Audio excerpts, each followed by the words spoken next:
Good morning everyone. It's Saturday today and yes everyone talagang sa mga addict sa mga signatures, bags, cosmetics at kung ano-ano pa na mga very highly signature branded no.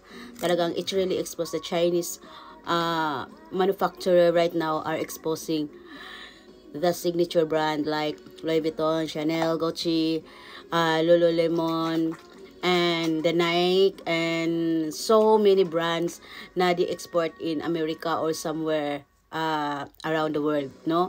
And selling on the stores, no?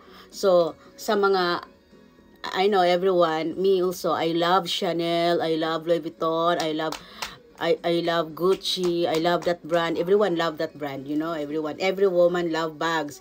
So, talagang buti na lang talaga everyone, every time na talaga if I'm thinking na, di, I want to buy bag, di, I want to buy that bag, di. But you know, always daddy choose me, bag or travel, but I always choose travel everyone dahil para sa akin kasi, uh, I can bag I can buy bag anytime. I'm thinking that siguro hindi naman super yaman ang daddy ko na he can buy me both or he can give me both. So I'm always choosing the travel than the bags because I have a bags naman. So hindi naman ako mapili made in China or not made in China. No, I have original, I have not original also.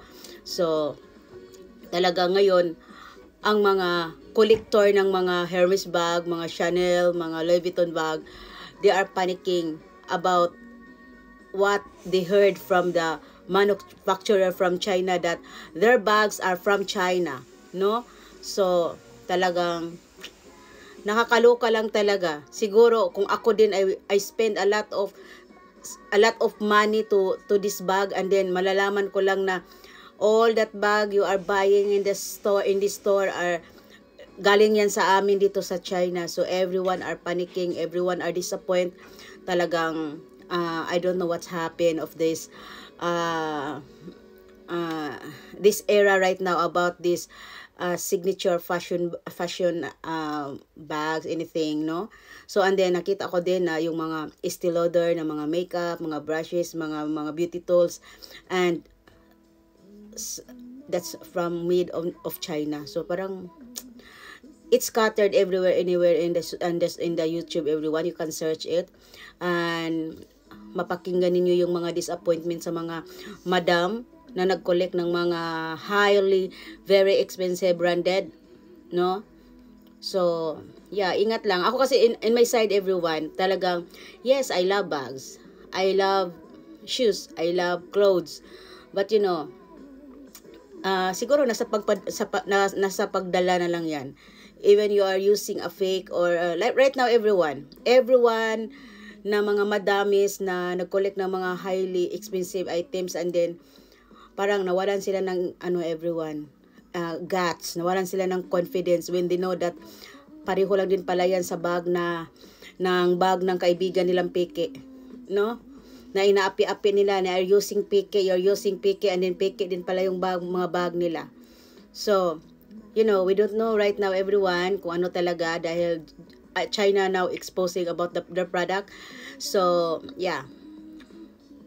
Buti na lang hindi ako ganoon na some other woman kasi they are eagerly talaga na talagang they get that bag even how many nanmang or how many thousands, but yeah, this time talaga it's really disappointing talaga.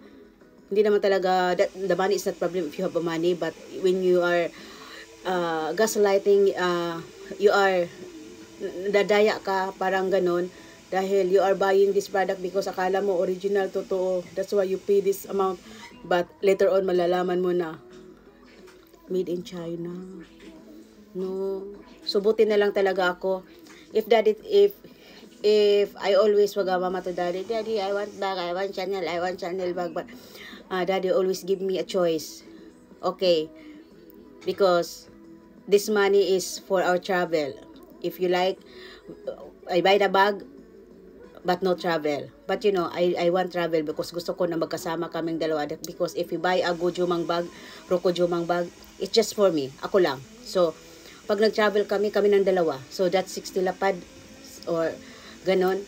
we can travel both na in a luxury place, in a nice place na. So, sabi ko, no, travel na lang tayo di kay mas gusto ko mag-honeymoon tadi. Oh, so that's the ano na ako kasi mas I love travel because travel is parang alam nyo, kailangan ng it's the best memories is travel talaga for me talaga. Dahil items, bags, shoes, you can buy that anywhere. But travel is a special, no?